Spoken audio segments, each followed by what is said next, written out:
नमस्कार, आप देख रहे हैं रण क्षेत्र। मैं हूं आपके साथ संगीता झा। बिहार में एसआईआर की प्रक्रिया लगभग पूरी हो चुकी है। 1 सितंबर को फाइनल लिस्ट, वोटिंग लिस्ट आने वाली है और अब तक 98.2% मतदाताओं के दस्तावेज जमा हो चुके हैं।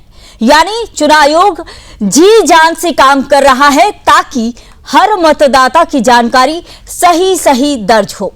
लेकिन दूसरी तरफ विपक्ष का खेल जारी है। राहुल गांधी और तेजस्वी यादव मिलकर चुनाव आयोग पर निशाना साध रहे हैं। वोट चोरी का मुद्दा उठाकर जनता को गुमराह करने की कोशिश कर रहे हैं। राहुल गांधी कह रहे हैं कि चुनाव आयोग बीजेपी के साथ मिली भगत कर रहा है, जबकि तेजस्वी से गोदी आयोग तक कह बैठे। सवाल सिर्फ यही है, जब चुनाव आयोग हर नियम के तहत काम कर रहा है तो यह आरोप किस लिए? और सबसे बड़ी बात, बिहार में विपक्ष अभी तक यह साफ नहीं कर पाया कि उनका सीएम चेहरा कौन होगा। जनता को भ्रम में डालना और मुद्दों को धुंधला करना उनकी रणनीति का हिस्सा बन गया है। लोग जानना चाहते हैं, अगर यह गठबंधन सत्ता में आता है तो मुख्यमंत्री कौन होगा? राहुल तेजस्वी का यह अटकलें खेलना साफ तौर पर राजनीतिक भ्रम फैलाने के अलावा और कुछ नहीं है। साथियों, चुनाव आयोग ने बीएलओ, स्वयंसेवक, ईआरओ और एईआरओ की मदद से वोटरों के दस्तावेज जमा करने का काम लगभग पूरा कर लिया है।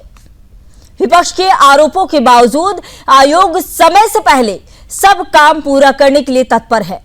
तो साफ है, जहां एक तरफ चुनाव आयोग पूरी ईमानदारी से काम कर रहा है, वहीं विपक्ष केवल भ्रम और आरोप लगाकर जनता को गुमराह करने में लगा हुआ है। देखिए इसी पर हमारी एक खास रिपोर्ट।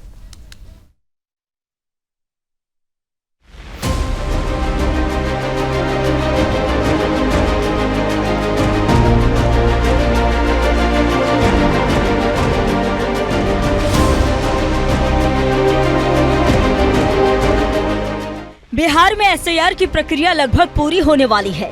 1 सितंबर को फाइनल वोटिंग लिस्ट प्रकाशित हो जाएगी। अब तक 58.2% लोगों के दस्तावेज जमा हो चुके हैं। लेकिन दूसरी ओर विपक्ष के नेता राहुल गांधी और तेजस्वी यादव मिलकर चुनाव आयोग के खिलाफ माहौल बना रहे हैं और वोट चोरी का मुद्दा उठाकर अपना चुनावी अभियान चला रहे हैं। आज तेजस्वी और राहुल ने संयुक्त प्रेस कॉन्फ्रेंस की। तेजस्वी ने चुनाव आयोग को बीजेपी का सेल बताते हुए गोदी आयोग कहा। वहीं राहुल गांधी ने चुनाव आयोग पर बीजेपी के साथ मिली भगत करने का आरोप लगाया और कहा कि बीजेपी ने एफिडेविट नहीं मांगते और हमसे मांगते हैं।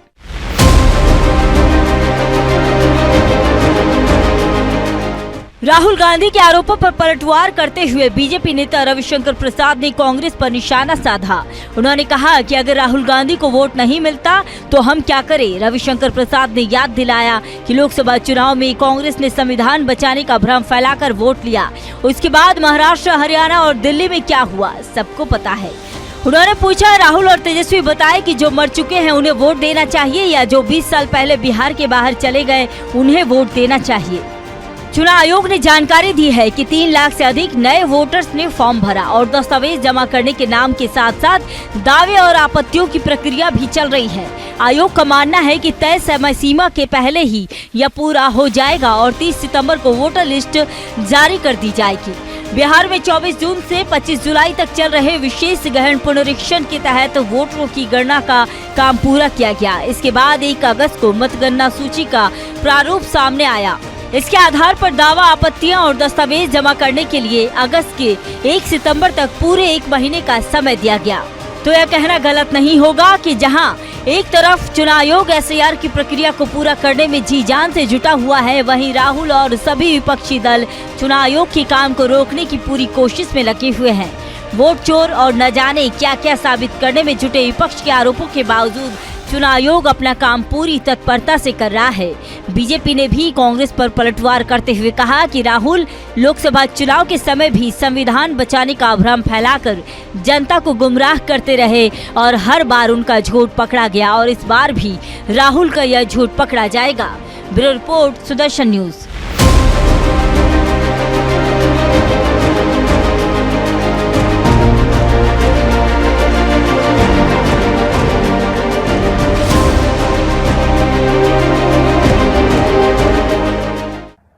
मैंने कर्नाटक में महादेवापुरम में उनके सामने डेटा रखा, ब्लैक एंड व्हाइट,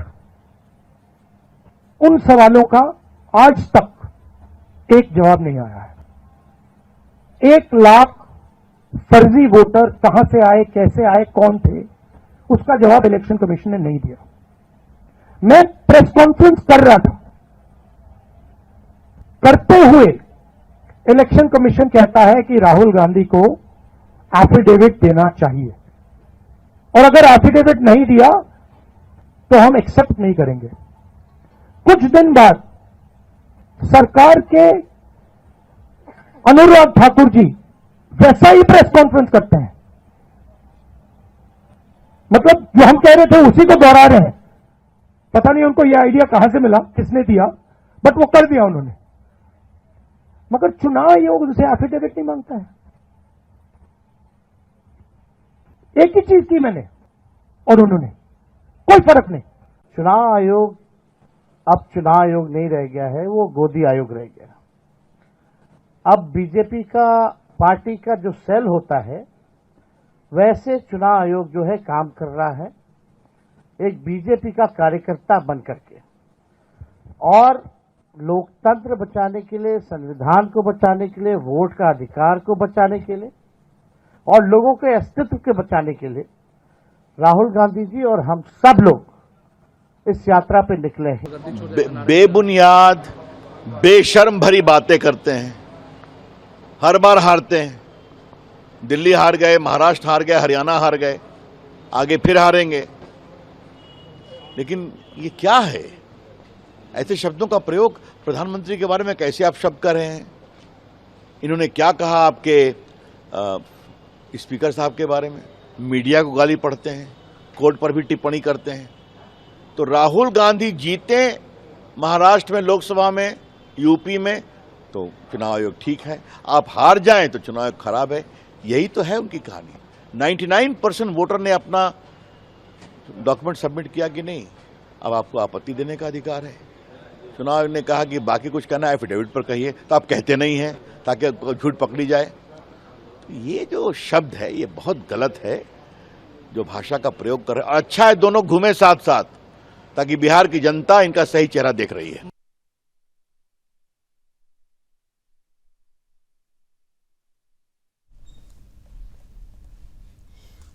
तो इसी पर चर्चा करने के लिए मेरे साथ खास मेहमान जुड़ चुके हैं। मेरे साथ जुड़ चुके हैं राहुल आनंद, बीजेपी प्रवक्ता, साथ ही रतन तिवारी, कांग्रेस से प्रवक्ता है, शाहान परवेज आरजेडी प्रवक्ता है, किशोर कुणाल जेडीयू प्रवक्ता, और साथ ही अधिवक्ता विकास योगी जो कि राजनीतिक विश्लेषक है। आप सभी का बहुत स्वागत है। सीधे मैं चलूंगी बीजेपी प्रवक्ता राहुल जी के पास। राहुल जी, यह बताइए कि आपका नाम भी राहुल है और मेरा सवाल भी राहुल गांधी को लेकर ही है। राहुल गांधी और तेजस्वी यादव का आरोप है कि SIR में बीजेपी ने चुनाव आयोग से साठगांठ की है। तो ये साठगांठ क्या है? क्या विपक्ष की हताशा नहीं है? क्या लगता है, आप क्या कहेंगे इस पर?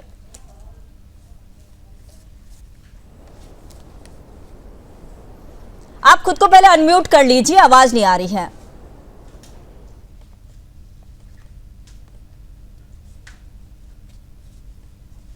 नहीं, आवाज नहीं आ रही है, आप अनम्यूट कर लीजिए।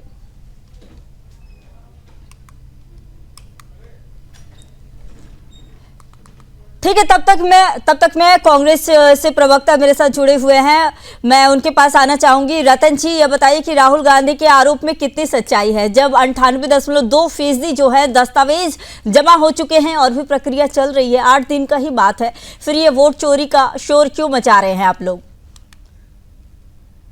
देखिए, सबसे पहले संगीता जी आपको मैं प्रणाम करता हूं, सारे मित्रों को मैं प्रणाम करता हूं। देखिए, अभी तक बिहार के अंदर बाढ़ आई हुई है, बाढ़ की संभावनाएं ज्यादा है, बिहार के लोग परेशान हैं, और खुद मैं ऐसा मानता हूं कि अभी तक 70 से 75% लोगों के पास अभी तक फार्म ही नहीं पहुंचे हैं, और जहां तक मुझे पता है 40% से कम लोग अभी फॉर्म भर पाए हैं। तो 98.2 का आंकड़ा ये भारतीय जनता पार्टी और चुनाव आयोग कहां से लेके आती है, ये मुझे परे दिमाग से बाहर है। और नंबर दो कि जब ये पता है कि चुनाव लगने वाला है, बिहार की जनता चुनाव देने के मूड में है, बदलाव के मूड में है, तो इसी टाइम SIR लाने की क्या आवश्यकता थी? नंबर 2, संगीता जी, चुनाव आयोग को, मैं नहीं कहता हूं, चुनाव आयोग को माननीय सुप्रीम कोर्ट ने इतनी लताड़ लगाई कि उन्हें 65 लाख लोगों के नाम जो कट किए थे वो नाम को सार्वजनिक करने का उन्होंने आदेश दे दिया। उसके बाद आधार कार्ड लागू करने का आदेश दे दिया। इतनी लताड़ खाने के बाद भी सुप्रीम कोर्ट के आदेश के बाद चुनाव आयोग प्रेस कॉन्फ्रेंस करते हैं, उसमें कैसी बचकनी बातें करते हैं। मैं तो इतिहास में पहली बार देख रहा हूं कि चुनाव आयोग पत्रकार परिषद लेने के बाद इस तरीके की बात करता है। मैं एक ही चीज कहना चाहता हूं कि बिहार पूरी तरीके से तैयार है, बिहार की जनता पूरी तरीके से तैयार है और बदलाव के मूड में है, और इस बार बदलाव होगा। डंके की चोट पे कहता हूं बदलाव होगा, और बदलाव होगा। ये सरकार, ये निकम्मी सरकार को बेदखल करने का लोगों ने मन बना लिया है। ठीक है, मैं इसका जवाब ले लेती हूँ। जेडीयू प्रवक्ता किशोर जी मेरे साथ है। जेडीयू किशोर जी, ये बताइए कि जिस तरह से अभी जो है आप सुन रहे थे रतन तिवारी जी को, तो जनता मन बना लिए क्या इस बार बिहार में कुछ नया कुछ होने वाला है?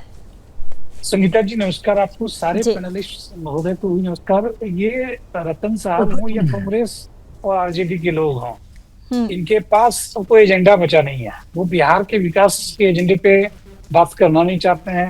नीतीश कुमार जी द्वारा किए गए 20 वर्षों के काम का हिसाब किताब करना नहीं चाहते हैं, और क्या चाहते हैं कि बिहार एक आभासी मुद्दे पर चुनाव लड़े।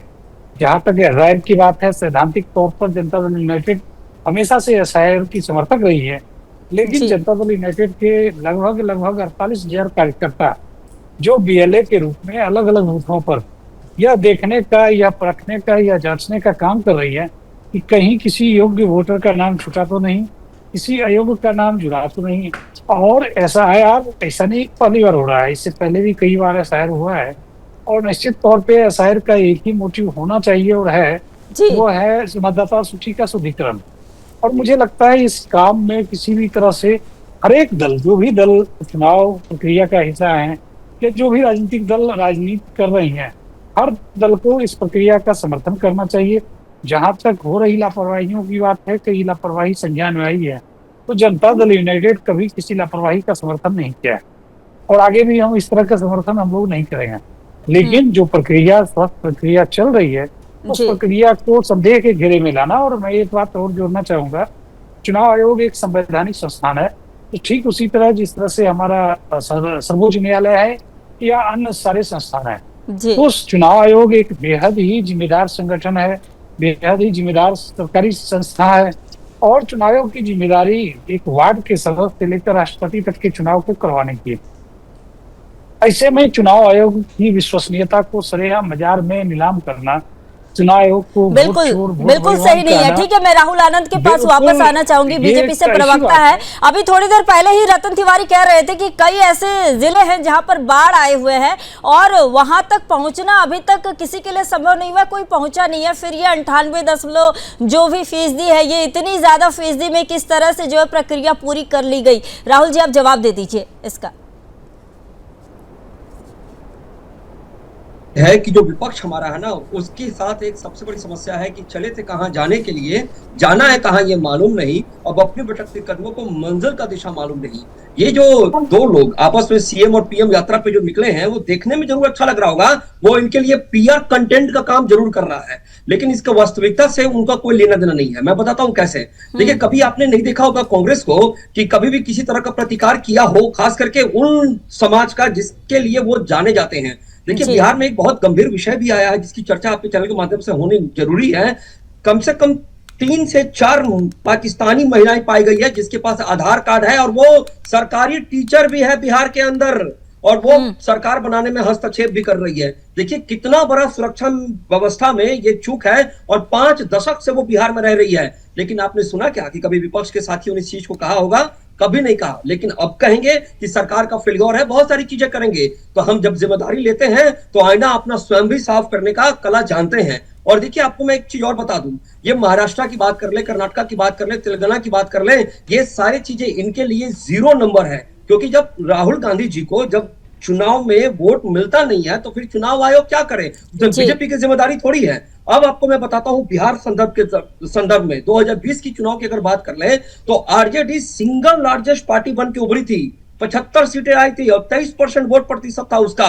तब चुनाव आयोग बिल्कुल सही था, बिल्कुल सही था। और जो चुनाव आयोग इनकी मां को, इनके पिताजी को और राहुल गांधी जी के पिताजी को, दादाजी को, नाना को, सबको सत्ता में स्थापित किया हो, आज उसी से ये लड़ाई कर रहे हैं। जिस तरह से धमकी भरे लहजे में ये बातें करते हैं, और वो तो छोड़िए, सुप्रीम कोर्ट की ये बातें करते हैं। सुप्रीम कोर्ट ने जब आश्चर्य जताया कि 1.5 लाख आपके बीएलओ हैं और 1.5 लाख में से कोई नहीं इसका एक खंडन कर पा रहा है, ये बड़ा ही आश्चर्य की बात है। और आप जाइए इसको देखिए क्या है, फिर भी ये पीआर कंटेंट में लगे हुए हैं। मैं आपको एक बात और बता देता हूं कि जिस तरह की विपक्ष की भाषा हो गई है और मर्यादा हो गई है केवल लड़ना, तो ये अपने आप को यही साबित करना चाहते हैं, मैं नहीं तो कौन बे, मैं नहीं तो कौन बे। लेकिन ये एक साउथ की एक फिल्म के फेवरेट डायलॉग जिसको इन्होंने गला में बांध रखा है, वो है मेरा वचन ही मेरा शासन है। ये चोर चोर चिल्लाएंगे लेकिन एफिडेविट देके उसके सामने नहीं जाएंगे, अपने आप को प्रस्तुत नहीं करेंगे। और बाबा भीमराव अम्बेडकर ने, संगीता जी, बाबा भीमराव अम्बेडकर बहुत महत्वपूर्ण बात कही थी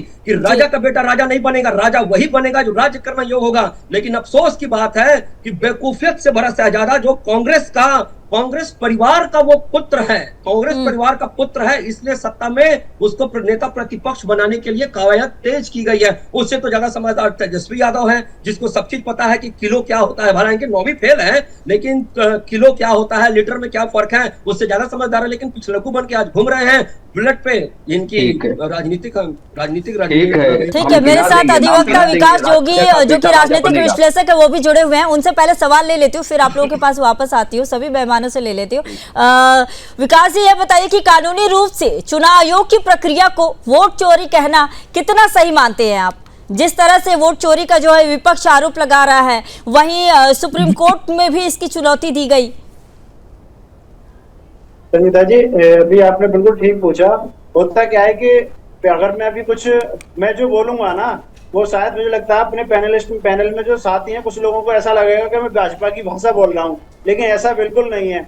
जब देखा जाता है कि कहीं प्रॉपर चीजें संविधान के दायरे में चलती हैं, जहां संविधान के दायरे में जो चीजें होंगी, वहां विपक्ष को ऐसा लगेगा कि लोकतंत्र खतरे में हो रहा है और सरकार इसमें इंटरफेयर करे। जबकि सुप्रीम कोर्ट ने सीधे ये कमेंट किया था जब इनकी याचिका पर सुनवाई थी कि चुनाव आयोग एक निष्पक्ष संस्था है, उसमें हम कोई दखल अंदाजी नहीं कर सकते, लेकिन बशर्ते चुनाव आयोग को ये स्पष्ट करना होगा कि जितने भी हमने मतदाताओं के नाम काटे हैं, ये जो नाम काटे गए हैं, उन सबकी लिस्ट फाइनल और उसके कारण भी जारी होने चाहिए, जिसमें कि कारण सबके सामने थे कि कुछ लोग ऐसे थे जो कि मतलब बिहार को छोड़ गए थे, या फिर कुछ लोग ऐसे थे जो 22 लाख तो मृत्यु थे, 7 लाख एक से अधिक जगह पर पंजीकृत थे, 35 लाख प्रवासी मतदाता थे। तो ये तो एक बहुत अच्छा निर्णय हुआ है। मैं कहता हूँ ये बिहार में नहीं, चुनाव आयोग को पूरे देश में करना चाहिए। ऐसे बहुत से राज्य, बहुत से ऐसे बॉर्डर होंगे जिनके हो सकता है 2-3 राज्यों में हो।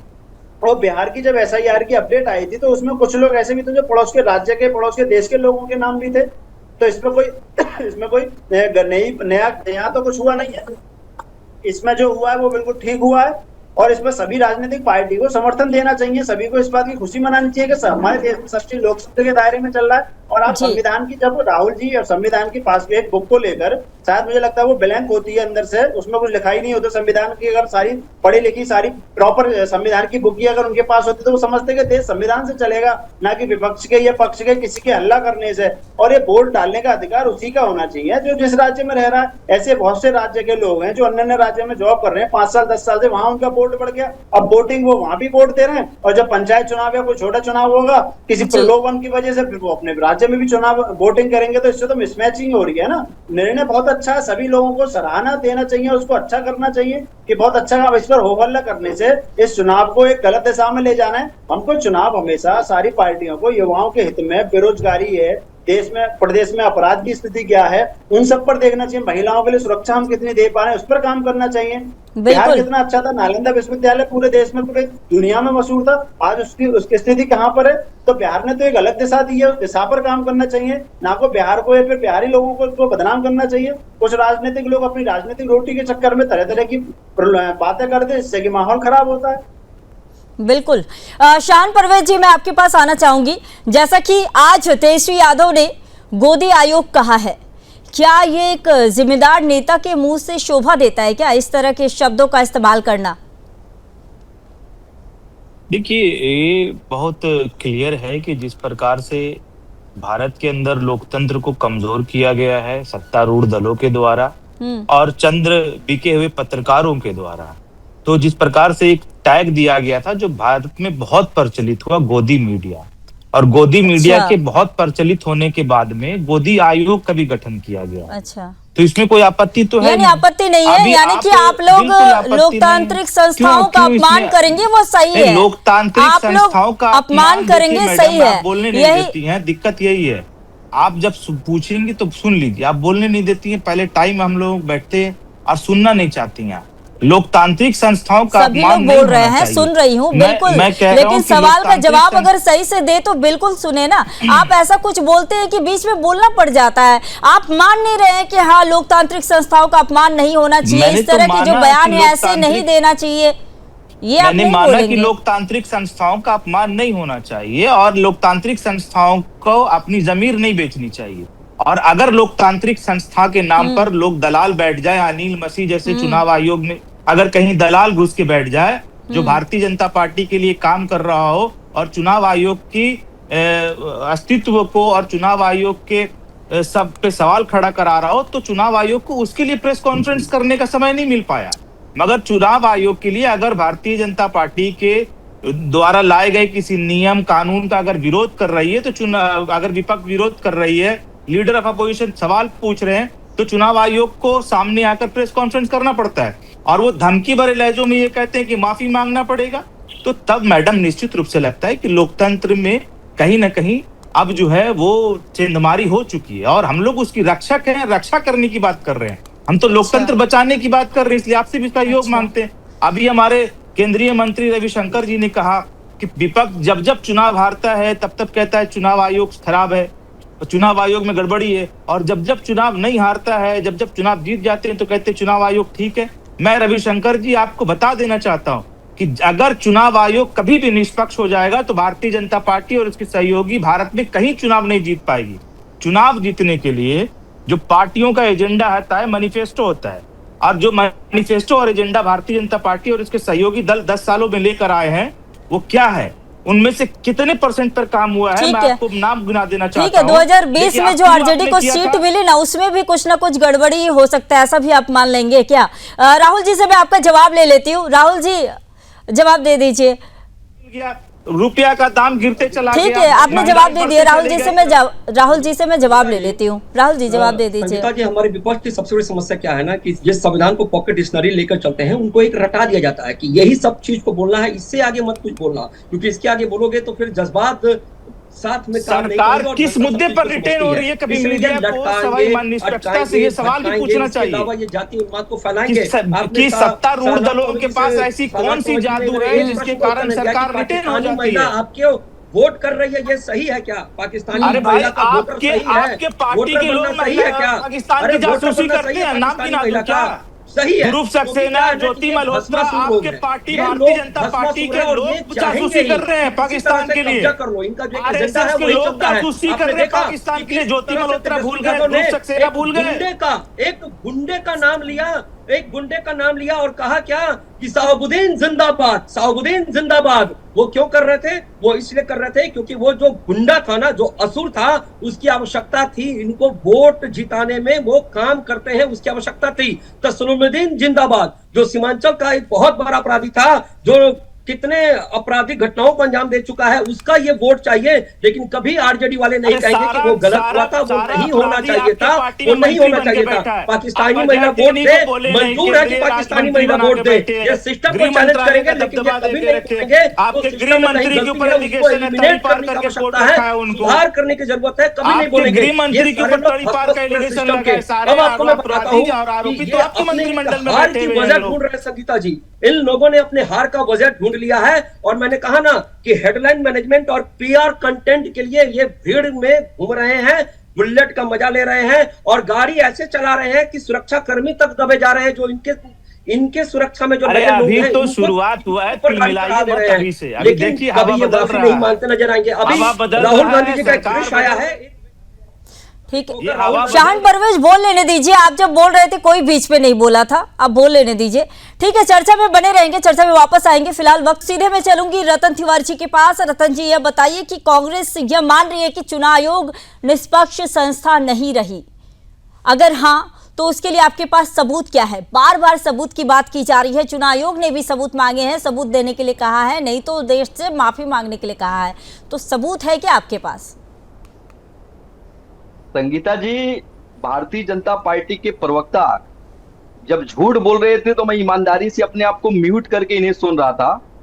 मैंने एक शब्द नहीं कहा, हमने कहा हमारी बारी आएगी तो मैं अच्छी तरीके से उनको जवाब दूंगा।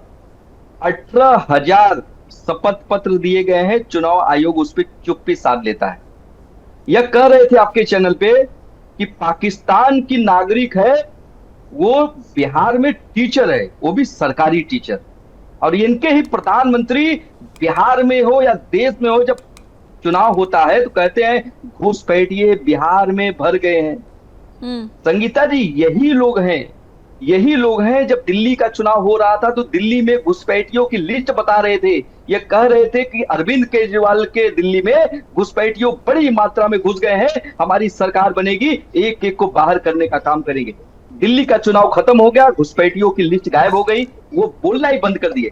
मैं वही देख रहा था कि हमारे मित्र पाकिस्तान कब करेंगे। अब देखिए, चुनाव बिहार का आ गया, अब पाकिस्तान के नारे लगाने लगे, घुसपैठियों की बात करने लगे। लेकिन सवाल ये होता है संगीता जी कि 20 साल से ज्यादा वक्त से एनडीए की सरकार है, इनके सहयोगियों की सरकार है, भारतीय जनता पार्टी की डबल इंजन की सरकार है। अगर इनकी सरकार में घुसपैठिए आ रहे हैं, रतन जी बीच में आपको इंटरप्ट करना चाहूंगी। घुसपैठी की अगर बात कर रहे हैं ना, घुसपैठियों पर हर दिन कोई ना कोई खबर हम खुद अपने चैनल के माध्यम से दिखा रहे हैं, और आज भी दिखाते हैं। उत्तर प्रदेश में 2 घुसपैठी बांग्लादेशी पकड़े गए, पश्चिम बंगाल से भी पकड़े गए थे, कुछ दिनों पहले हमने दिखाया। साथ ही जहां जहां बीजेपी शासित राज्य है, चाहे वो असम हो चाहे वो उत्तर प्रदेश हो, हर जगह से जो है घुसपैठियों को निकाला जा रहा है। और इसी को लेकर आप ही के नेता का बयान था, जो रोहिंग्या और जो बांग्लादेशी घुसपैठिए हैं वो गरीब है, घुसपैठिए नहीं है। आप यह बता दीजिए, जहां जहां आपकी सत्ता है, जिस जिस राज्य में कांग्रेस की सरकार है, वहां से कितने घुसपैठी आपने निकाले?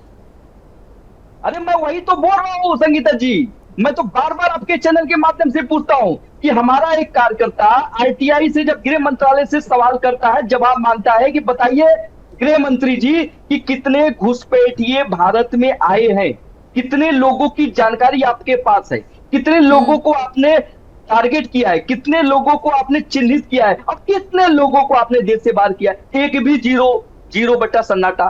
तो मैं संगीता जी वही कहना चाहता हूं कि यह लोगों को रोहिंग्या पाकिस्तानी घुसपैठिए तभी याद आते हैं जब चुनाव होता है। यह कह रहे थे कि राजा का बेटा, सुनो ना संगीता जी, मुझे नहीं, मैं सुन रही हूँ आपको, आप बोलिए। बिल्कुल मैं सुन रही हूँ, बिल्कुल मैं सुन रही हूँ, आप बोलिए। आप मुझे रोक देंगे? नहीं, मैं रोक नहीं रही हूँ आपको, रोक नहीं रही हूँ, आप बोलिए। राजा का बेटा राजा नहीं बनेगा, राजा का बेटा राजा बिल्कुल नहीं बनना चाहिए, मैं तो बार बार कहता हूँ। लेकिन अब राहुल गांधी जी के सुरक्षा के ऊपर आप जो आरोप लगा रहे थे, कह रहे थे गाड़ी चला रहे थे, सुरक्षा कर्मी दब रहे थे। अरे भैया, जब आपका केंद्रीय मंत्री का पुत्र जब किसानों को कुचल के मार दिया था, तब आप कहां गायब हो गए थे? उस पर भी जवाब देना चाहिए। और संगीता जी, मैं इनसे कहता हूं, अगर लिस्ट में उठा दूं, उत्तर प्रदेश, बिहार, महाराष्ट्र, तेलंगाना, छत्तीसगढ़, मध्य प्रदेश, लिस्ट गिना दूं, तो राजा का बेटा अगर राजा बनता है तो भारतीय जनता पार्टी के अंदर बनता है। कांग्रेस पार्टी में एक परंपरा है, कांग्रेस पार्टी के एक नियम है, कांग्रेस पार्टी का एक सिस्टम है। अगर राहुल गांधी जी लड़ रहे हैं, बिहार के लोगों के लिए लड़ रहे हैं, 65 लाख लोगों के लिए लड़ रहे हैं, जनता के लिए लड़ रहे हैं, अगर हम सरकार से सवाल पूछ रहे हैं गरीबी पे, महंगाई पे, बेरोजगारी पे, बिल्कुल बहुत सारे सिस्टम है आपके पास, लेकिन रतन जी एक बस जवाब आप अभी कैमरे के सामने दे दीजिए कि जब घुसपैठी और रोहिंग्या पर जब कार्रवाई की जाएगी तब आपके कोई नेता उन्हें गरीब नहीं बोलेंगे, और जिन्होंने भी गरीब बोला है आप कैमरे के सामने माफी मांगिए। आप अपना बस ये माफी मांग लीजिए कि ऐसा जिसने भी कहा है वो नहीं होना चाहिए, बांग्लादेशी और रोहिंग्या को देश से बाहर निकालना चाहिए, बस इतना आप बोल दीजिए। फिर मैं आपके जितने भी जवाब थे सबका, जितने भी सवाल थे सभी का जवाब मैं राहुल जी से ले लूंगी। बस इतना आप बोल दीजिए रतन जी, कैमरे के सामने बस इतना बोल दीजिए, जब निकाला जाएगा तब आप सरकार का समर्थन करेंगे। और किसी नेता ने, अगर आपके किसी नेता ने ये कहा है कि बांग्लादेशी और जो रोहिंग्या हैं वो जो है गरीब है, वो गरीब ना कहें, उन्हें सीधे सीधे बाहर निकाला जाए, बस आप इतना कह दीजिए। चैनल पे एक्सेप्ट करता हूँ, एज ए कांग्रेस प्रवक्ता आपके चैनल पे एक्सेप्ट करता हूँ कि अगर रोहिंग्या मुसलमान है, चाहे वो पाकिस्तान का हो चाहे वो बांग्लादेश का हो, उससे भारत में रहने का कोई अधिकार नहीं है। भारत के बाहर फेंकने की जिम्मेदारी केंद्र की डबल इंजन की सरकार है, नरेंद्र मोदी की। ठीक है, अब आपके हर सवाल का जवाब मैं राहुल जी से ले लेती हूँ। राहुल जी, उनके चौकीदारी में अगर घुसपैठिया आ रहे हैं तो उसकी जिम्मेदारी भी उन्हें लेनी पड़ेगी और राहुल जी को भी माफी मांगनी पड़ेगी। ठीक है, राहुल जी से मैं जवाब ले लेती हूँ। संगीता जी, सबसे बड़ी बात है कि प्रत्यक्ष को प्रमाण की आवश्यकता नहीं होती है। और जो एक विपक्ष के लिए एक बहुत महत्वपूर्ण कहावत है, वो पता है क्या है? राहुल तोरा अपना पे भरोसा काहे नहीं खे, राहुल के दिमाग बाटे गोल गोल, झूठ के पिटारा तू खोल खोल। पहले तो वो तय कर ले कि वो है क्या और आया कितना है और गया कितना। ये बताइए, क्योंकि हर वक्त उनकी क्रेडिबिलिटी पे शक लगता है, क्योंकि महाराष्ट्र के संदर्भ में पहले 1 करोड़ कहा था, फिर 80 लाख कहा था, फिर 59 लाख कहा था, फिर 50 लाख कहा था, फिर 40 लाख कहा था। तो एक उनकी क्रेडिबिलिटी चली जाती है। और दूसरी बात, जिन लोगों से ये मिले हैं बिहार के अंदर एसआईआर के दौरान, उस एसआईआर में मिले हुए लोगों ने भी इस बात का खंडन किया है कि हमें कहा गया था कैमरा के सामने कहने के लिए, हमारा नाम नहीं कटा है। तो इस तरह की बहुत सारी चीजें हैं जो प्रत्यक्ष को प्रमाण की आवश्यकता नहीं होती है। अब सवाल निर्लजता की भी कोई सीमा होती है। जब इंदिरा गांधी जी की ही जब लोकसभा की सदस्यता समाप्त कर दी गई थी हेर फेर करने के कारण, जिसकी वजह से उन्होंने इमरजेंसी लगा दिया, तो वो लोग क्या बात करेंगे, एसआईआर पे। लेकिन जब 1952 में हुआ था, 53 में हुआ था, 56 में हुआ था, 65 में हुआ था, 83 में हुआ था, 2003 तक हुआ था, लेकिन जब अब हो रहा है तो ये निश्चित रूप से इनको बेचैन करता है। देखिए, मैं एक बात बार बार बोलता हूँ और अभी शान परवेज, मैं आपके पास आती हूँ, बोल लेने दीजिए, बीच में मत बोलिए, बीच में कोई बोलेंगे तो किसी की आवाज नहीं आएगी। शान परवेज, मैं आपके पास आऊंगी, रुक जाइए। राहुल जी बोलिए। लेकिन जब सुप्रीम कोर्ट ने इनसे पूछा कि आश्चर्य की बात है कि 1.5 लाख बीएलओ होने के बाद भी एक आपत्ति आप नहीं दिए हैं और अब समय भी 5 से 6 दिन बचा है, तो आप क्या करिएगा, अपनी जिम्मेदारी क्यों नहीं लेते हैं? तो ये अपनी जिम्मेदारी से भी दूर है, क्योंकि ये भारत की प्रस्तावना में ही लिखा है, हम भारत के लोग। क्या राजनीतिक पार्टियों की जिम्मेदारी नहीं है उस चीज को जोड़ने का और करने का? जी बिल्कुल। शान जी, मेरा आपसे अगला सवाल है कि जैसा कि अगर आरजेडी की सरकार बनती है बिहार में, तो मुख्यमंत्री का आपका चेहरा कौन है? देखिए, इसमें भी कोई संदेह है क्या कहीं पर? ये जो सवाल आपने पूछा, आपने ओपनिंग में भी अपने कमेंट दिया है कि इसमें कोई सवाल और संदेह कहीं पे हुआ राहुल गांधी भी तो आपके साथ है ना, आपकी गठबंधन अभी वहां पे तो गठबंधन। यही सवाल मैं आपके माध्यम से एनडीए के लोगों से पूछना चाहता हूं कि क्या नीतीश कुमार दोबारा मुख्यमंत्री बनने जा रहे हैं? और जो पहले मैंने जो सवाल किया है वो बता दीजिए, उसके बाद आपके सवाल का जवाब भी मैं ले लूंगी। आपके सवाल का जवाब भी मैं ले लूंगी। आपसे जो सवाल किया है बस उतना बता दीजिए। जी के नेतृत्व में बिहार में नई सरकार बनेगी और उसमें सारे महागठबंधन के लोग, कांग्रेस के, लेफ्ट के, वीआईपी के सभी रहेंगे, लेकिन फेस कौन होगा? सीएम का फेस कौन है? तेजस्वी, बिल्कुल तेजस्वी यादव जी, 100% तेजस्वी यादव जी, इसमें कहीं कोई बट नहीं है। मगर यही सवाल आप पूछ लीजिए कि क्या नीतीश कुमार जी दोबारा मुख्यमंत्री बनने जा रहे हैं, तो आपको क्लियर जवाब नहीं मिलेगा। मैं इसका जवाब किशोर जी से ले लेती हूं। किशोर जी, आप बहुत अच्छे मुद्दे पर आ गई। डिबेट एसआईआर से होते होते और बहुत जगह पे आप आ गई। एसआईआर में घुसपैठियों की चर्चा होनी चाहिए और आप मुद्दे को गुमराह, जो ये राहुल जी इधर उधर की बातें कर रहे थे, उनको पकड़कर आप एकदम सही जगह पर लेके आए। घुसपैठियों की बात कही आपने, बिना घुसपैठियों को लेकर क्यों एसआईआर कराया गया? और आज अगर चुनाव आयोग इस बात की गारंटी दे रहे हैं कि हमने 98% लोगों का ले लिया एसआईआर, तो 98% लोगों का एसआईआर ले लिया, तो घुसपैठिए कहाँ गए भाई? और आपकी जो गृह मंत्री हमारे आके कह रहे थे बिहार में गला फाड़ फाड़ के कि ये घुसपैठियों से भर गया है, ये राज्य यहाँ संरक्षण दे रहा है, और वो बार बार ये भी भूल जाते थे कि 20 साल से उन्हीं की सरकार चल रही है, उसके बावजूद भी यहाँ घुसपैठी आ रहा था। तो पहले तो सरकार की जवाबदेही बनती थी, और अगर उसके बाद भी मान लिया कि लापरवाही सरकार से हो गई, घुसपैठी आ गया, तो अभी एसआईआर में तो 98% लोग। मैं आपका जवाब जेडीयू से प्रवक्ता है उनसे ले लेती हूँ। ठीक है, मैं आपका जवाब किशोर जी से ले लेती हूँ, समय की कमी है, किशोर जी से भी जवाब ले लेती हूँ। किशोर जी बताइए। जी बताएं, क्या सवाल है आपका?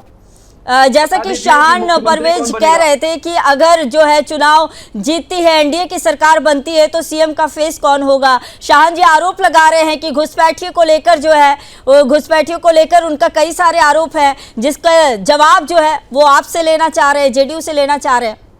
देखिए, बिल्कुल मैं शाहान परवेज जी को बोल देना चाहता हूँ, ये सर्वविदित है कि माननीय नीतीश कुमार जी के नेतृत्व में 2005, 10, 15, 20 और 25 का चुनाव होने जा रहा है और वही सीएम होंगे।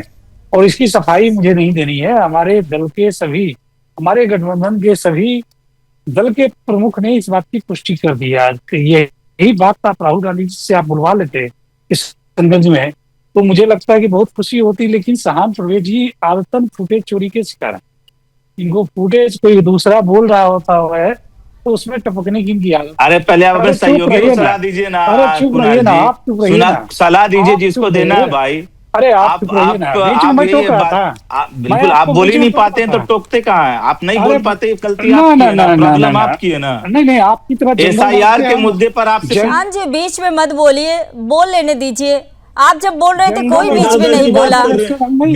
ऐसे बस समय की बर्बादी होगी, सुन लीजिए। जंगल राज के ब्रांड इन्वेस्टर नहीं है। ठीक, जब हमारा समय आएगा हम बोलेंगे।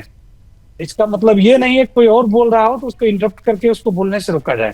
जी बताइए। दूसरी बात, घुसपैठिए की बात हो रही थी। देखिए, बिहार में इस तरह का कोई लीगल एविडेंस नहीं है कि एक घुसपैठिया बिहार में है। कोई लीगल एविडेंस नहीं है। और घुसपैठिया को तय करने की जिम्मेदारी केंद्र सरकार के गृह मंत्रालय की है। और गृह मंत्रालय, गृह विभाग जो है संपत्ति सूची में आता है। तो मैं बिल्कुल स्पष्ट कर दूं, एक भी एविडेंस ऐसा नहीं आया है कि किसी भी प्रदेश का, किसी भी देश का, कोई किसी भी धर्म का घुसपैठिया बिहार में आइडेंटिफाइड हुआ है। तो इस प्रकार की बातें टीवी चैनल पे जाके बोल देना बहुत आसानी से हो सकता है किसी को अच्छा लगता हो, लेकिन कहीं से भी ये सही नहीं है, कहीं से भी प्रैक्टिकल नहीं है। और मुझे नहीं लगता है कि इन सारी बातों को कुछ चैनल को टीआरपी के लिए फुटेज भी शूट करता होगा। घुसपैठिया और बांग्लादेशी के बिना उनका पूरा डिबेट ना हो। लेकिन बिहार सर्वधर्म संभाव के लिए जाना जाता रहा है। बिहार जितना हिंदू का है उतना ही मुस्लिम का है, उतना ही सिख का है, उतना ही ईसाई का है, उतना ही बौद्ध का है और उतना ही जैन का है। हम लोग हमेशा से सभी धर्मों का सम्मान करते रहे हैं और हम लोग सभी धर्मों का मान सम्मान बढ़ाने का काम करते रहे। तो मैं इस प्लेटफॉर्म के माध्यम से पुनः स्पष्ट कर दूं कि अभी तक लीगली किसी धर्म के किसी घुसपैठिए की बात नहीं आई है। इसलिए इस प्रकार का शब्दों का इस्तेमाल करने से सभी जिम्मेदार व्यक्ति को बचना चाहिए। बिल्कुल ठीक है।